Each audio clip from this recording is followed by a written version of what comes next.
So you've been trying to track down Rubio for quite some time. I don't think any of us expected him to say something this explosive. Break it down for us. Now we have this situation, the whistleblower situation with the UAPs. Now we have Marco Rubio, the senator, talking about similar things that Gersh, the whistleblower, said the other week, which is big news as a higher ranked military person, a communications specialist in the military, coming out and talking about this openly and trying to declassify stuff through the governmental system. So it's an interesting time. I'm interested to see what we can learn from these interviews, and as the situation progresses, we can look further at it. Though I'm just also trying to have an analytical mind, a skeptical mind, because as we all should know, is the government is really good at creating propaganda and using these types of situations to sort of maneuver the media eye, if you will, to kind of make you like not think about something or just kind of push a narrative in a certain way. A lot of the times, like the CIA is very, very tactical at this, very good at it, using reverse psychology, different psychological means. So yeah, I just want to look at this. Let's kind of break it down, see what we can find, and maybe we can find a way to look at this with a better critical eye. We'll say there are people that have come forward to share information with our committee over the last couple of years. I would imagine some of them are potentially some of the same people that perhaps he's referring to. I want to be very protective of these people. A lot of these people came to us even before these protections were in the law for whistleblowers to come forward. No, yeah, that is a really good point, talking about the actual Whistleblower Act of 2023. We have a lot of people now who can come forward, who have very highly classified information, and they have the ability to have legal representation, anonymity without being investigated all the time, compared to how things were with the whistleblower situation in our country, such as people who would become a whistleblower giving information would get a slap on the wrist and be back in society in 3 years. And then you have people like Edward Snowden, who had to move to Russia and become a citizen there, basically ostracized from the country. Sorry, people who have had firsthand knowledge, who claim to have firsthand knowledge of seeing this type of thing? Or have firsthand knowledge or firsthand claims of certain things. Some are public figures, and we've heard from them in the past. Others, have not shared publicly. And so we're trying to gather as much of that information as we can. And the reason why I'm being cautious, I'm not trying to be evasive, but I am trying to be protective of these people. Some of these people still work in the government. And frankly, a lot of them are very fearful of their jobs, fearful of their clearances, fearful of their career. And some, frankly, are fearful of harm coming to them. Okay, so that is an interesting point. I like that he talked about public figures being part of this whole situation. And, when it comes to the UFO phenomena, so many people from the military, ex-military people and retired military people have come out about this. But he's talking about people who are potentially still in play, who are still working in the government. Though, there are a lot of consultants in the government as well.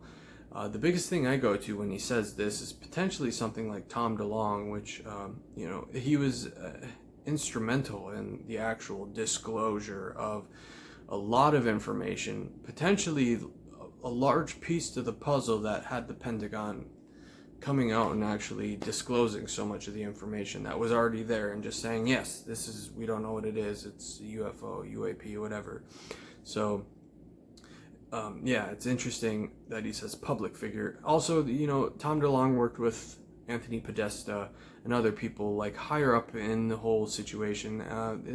It's a mess, but also interesting. Who have firsthand knowledge, who say they have actually seen these kinds of things. Do you find many of them credible? Well, I don't find them either not credible or credible because we have no basis. Understand some of these claims are things that are beyond sort of the realm of what any of us has ever dealt with. What I think we owe them is just a mature, understand, listening and trying to put all these pieces together and just sort of intake the information without any prejudgment or jumping to any conclusions in one direction or another. I will say I find most of these people at some point, or maybe even currently, have held very high clearances and high positions within our government.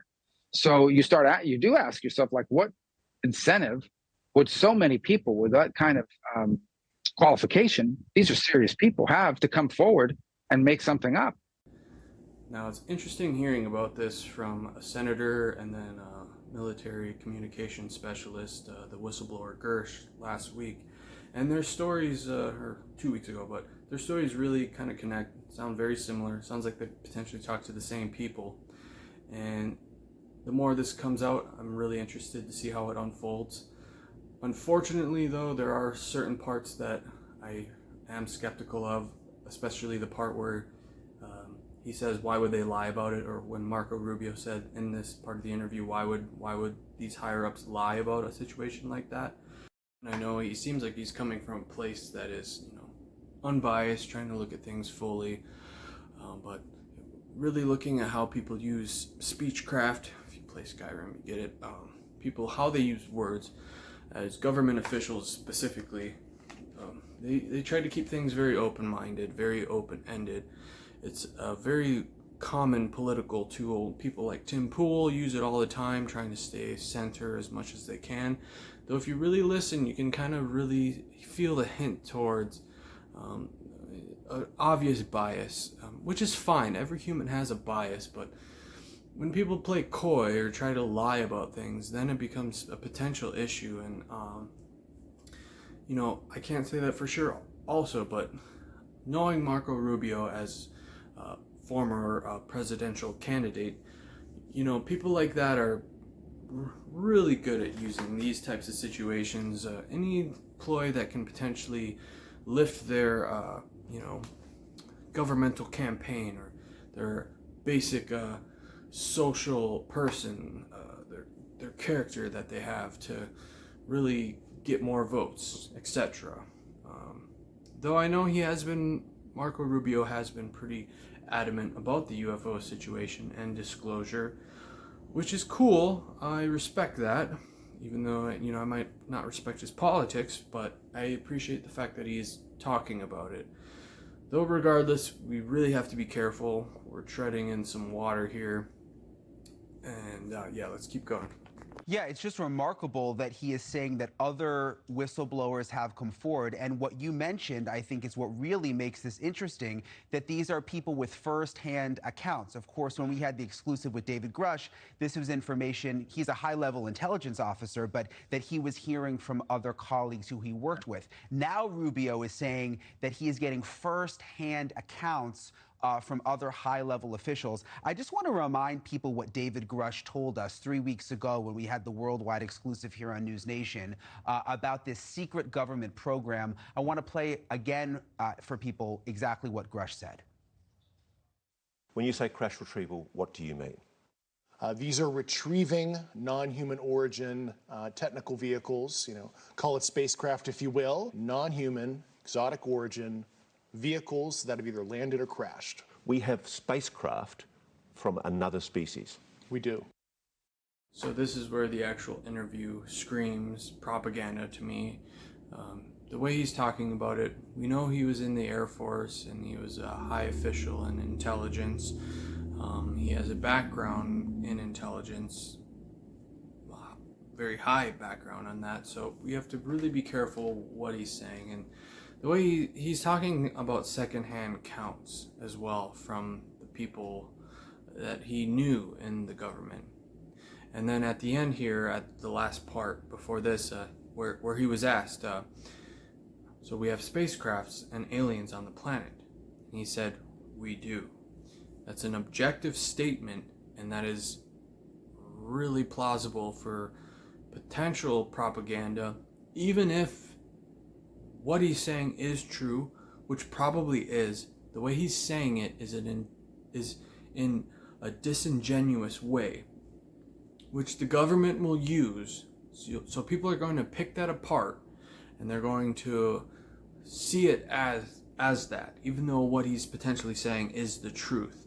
That is a big tool that the U.S. government, other governments have used for many, many years, thousands of years, really. It's like, say the truth falsely, even though it's the truth, so then people believe it's a lie.